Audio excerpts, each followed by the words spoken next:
So, uh, looking at this stack of translations you brought in for the final section of Miyamoto Musashi's The Book of Five Rings. Ah, the Book of the Void. Right. And, I think it's clear we need to reset our expectations a bit with you today. Usually when a martial arts text ends with a chapter called The Void, you brace yourself for, like, a lot of vague mysticism. Oh, absolutely. Just floating on clouds, letting go of worldly attachments, emptying your mind completely. Exactly. But our mission for this deep dive is to bypass all that pop culture zen. We're going to uncover what Musashi actually meant by the void.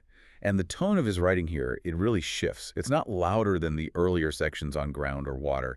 It's just, It's sharper, calmer. yeah, much more precise. It is incredibly precise because, well, the very first thing Musashi does is tear down that exact mystical stereotype you just mentioned. He warns against this trap that people, and he specifically calls out seasoned warriors here, to fall into all the time. Which is wild because you'd think the veterans would know better. Right, but they hit the limits of their own knowledge, they look at something they simply don't understand, and they slap a label on that ignorance. Like a technique they can't figure out. Yeah, exactly. And they call it the void.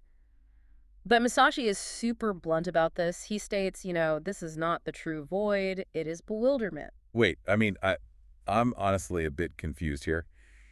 If his ultimate goal is to reach this state of nothingness or the void, why is he so aggressively against someone just trying to empty their mind? Well, that's the thing. Because it feels like a massive contradiction to say, you must reach the void, but you can't just clear your head to get there. I mean, it sounds contradictory until you realize that for Musashi, the void isn't the absence of knowledge, it's the absolute mastery of it. He writes, by knowing things that exist, you can know that which does not exist. Oh, wow. So the mechanism is entirely grounded in reality.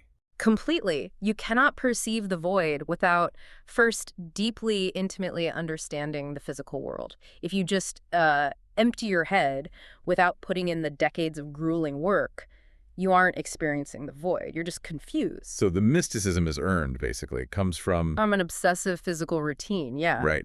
Which is why he demands this relentless daily accumulation of practice to get there. He says you must polish the twofold spirit, heart and mind, and sharpen the twofold gaze, perception and sight. Let's translate that for a second. Twofold spirit and twofold gaze sound really cool, but what do they actually mean in practice? So the twofold spirit is about aligning your internal intention with your emotional state. It means your heart's desire to act matches your mind's cold calculation perfectly. Meaning there's zero hesitation. Right. And the twofold gaze is about your physical eyes. It's the ability to lock onto the immediate tiny details of an opponent's sword while simultaneously taking in the broader context of the entire battlefield. So you're hyper-focused and universally aware at the exact same moment. I mean, think of a master musician, right? Well, that's a great way to look at it. Yeah, because they practice their scales for thousands of hours, and then during a live performance, the sheet music just vanishes from their mind. Yeah. They aren't consciously thinking about the mechanics of their fingers on the frets. No, not at all. What's left is pure, unclouded instinct. The void Musashi is talking about is just mastery emerging from that relentless discipline. Yes, and to take your musician analogy a step further, Musashi is saying you can't just know the scales. You have to understand the acoustic limits of the room, the mood of the audience. The tension of the strings. Exactly. You have to completely master reality to the point where you no longer need to consciously think about it. Which brings us to the end state. Right, where Musashi talks about reaching a place where the clouds of bewilderment clear away. Yes. In this state, he notes, there is virtue, no evil, and wisdom exists, but spirit is nothingness. Wait, but how does having no spirit equal perfect virtue? That sounds like another riddle. Well, spirit is nothingness just means your ego is finally gone. When you're fighting or really doing anything at a master level, your own biases, your fears, your overthinking, they act like a fog. They cloud your judgment. Right. By eliminating that internal noise, your perception becomes completely undistorted. You aren't acting out of anger or panic.